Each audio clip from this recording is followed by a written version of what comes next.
চিকিৎসকক হত্যাৰ প্ৰচেষ্টা ডিব্ৰুগড়ত ডাক্তৰ গীতাৰ্থ শইকীয়াক হত্যাৰ প্ৰচেষ্টা চিকিৎসকৰ গৃহত গুৰুলকৈ প্ৰহাৰ দুই যুৱকৰ ডিব্ৰুগড়ত এগৰাকী যুৱ চিকিৎসকক নিজ বাসগৃহতে আক্ৰমণ কৰি হত্যাৰ প্ৰচেষ্টা ডিব্ৰুগড় চহৰৰ বৈৰাগী মঠত সংঘটিত হৈছে এই ভয়ংকৰ ঘটনা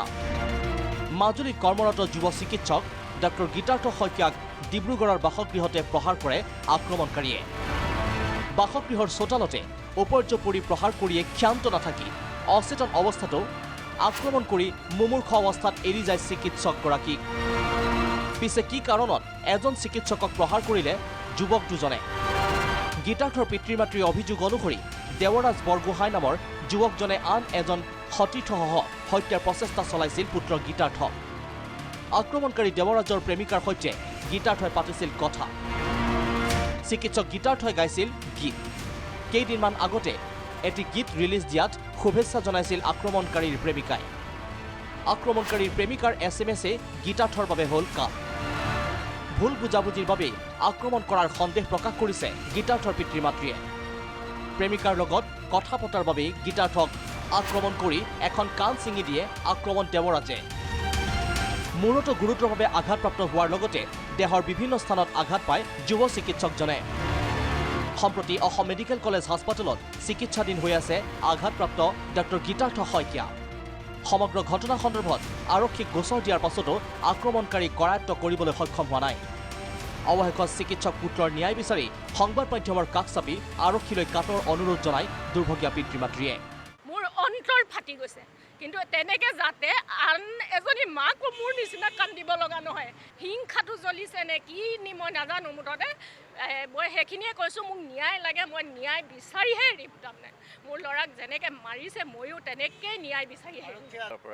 এনেধৰণৰ যদি ব্যৱস্থা নাথাকে সংসাৰত দেখোন কোনো থাকিবই নোৱাৰিব গতিকে মই এটাই ক'ব বিচাৰোঁ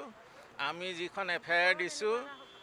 দিয়া যি ধৰণে দিছোঁ তেনেধৰণে যাতে ব্যৱস্থাটো লয় তেতিয়া আমি ছাকচেছফুল হ'ম বা গ্ৰেটফুল হ'ম আমাক ন্যায় লাগে তাৰমানে শুদ্ধ বিচাৰটো লাগে ডিব্ৰুগড়ৰ পৰা হোমেন ফুকন ৰিপৰ্ট প্ৰাগ নিউজ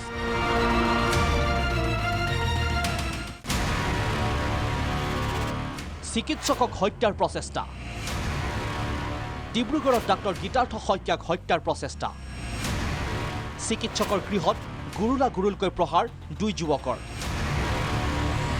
ডিব্ৰুগড়ত এগৰাকী যুৱ চিকিৎসকক নিজ বাসগৃহতে আক্ৰমণ কৰি হত্যাৰ প্ৰচেষ্টা ডিব্ৰুগড় চহৰৰ বৈৰাগী মঠত সংঘটিত হৈছে এই ভয়ংকৰ ঘটনা মাজুলীত কৰ্মৰত যুৱ চিকিৎসক ডাক্তৰ গীতাৰ্থ শইকীয়াক ডিব্ৰুগড়ৰ বাসগৃহতে প্ৰহাৰ কৰে আক্ৰমণকাৰীয়ে বাসগৃহৰ চোতালতে উপৰ্যপৰি প্ৰহাৰ কৰিয়ে ক্ষান্ত নাথাকি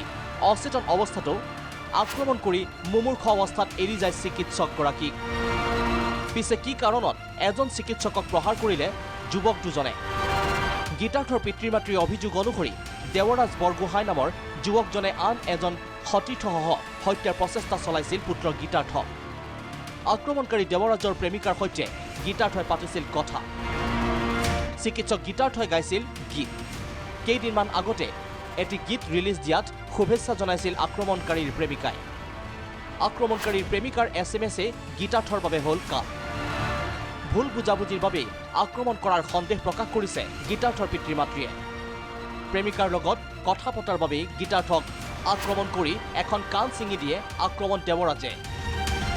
মূৰত গুৰুতৰভাৱে আঘাতপ্ৰাপ্ত হোৱাৰ লগতে দেহৰ বিভিন্ন স্থানত আঘাত পায় যুৱ চিকিৎসকজনে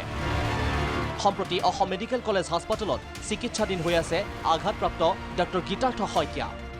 সমগ্ৰ ঘটনা সন্দৰ্ভত আৰক্ষীক গোচৰ দিয়াৰ পাছতো আক্ৰমণকাৰী কৰায়ত্ব কৰিবলৈ সক্ষম হোৱা নাই অৱশেষত চিকিৎসক পুত্ৰৰ ন্যায় বিচাৰি সংবাদ মাধ্যমৰ কাষ চাপি আৰক্ষীলৈ কাটৰ অনুৰোধ জনাই দুৰ্ভগীয়া পিতৃ মাতৃয়ে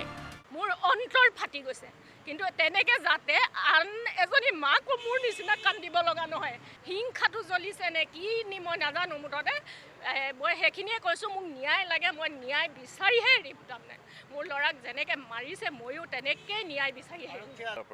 এনেধৰণৰ যদি ব্যৱস্থা নাথাকে সংসাৰত দেখোন কোনো থাকিবই নোৱাৰিব গতিকে মই এটাই ক'ব বিচাৰোঁ আমি যিখন FIR দিছোঁ দিয়া যি ধৰণে দিছোঁ তেনেধৰণে যাতে ব্যৱস্থাটো লয়, তেতিয়া আমি ছাকচেছফুল হ'ম বা গ্ৰেটফুল হ'ম। আমাক ন্যায় লাগে, তাৰমানে শুদ্ধ বিচাৰটো লাগে। ডিব্ৰুগড়ৰ পৰা হোমেন ফুকন ৰিপৰ্ট, প্ৰাগ নিউজ।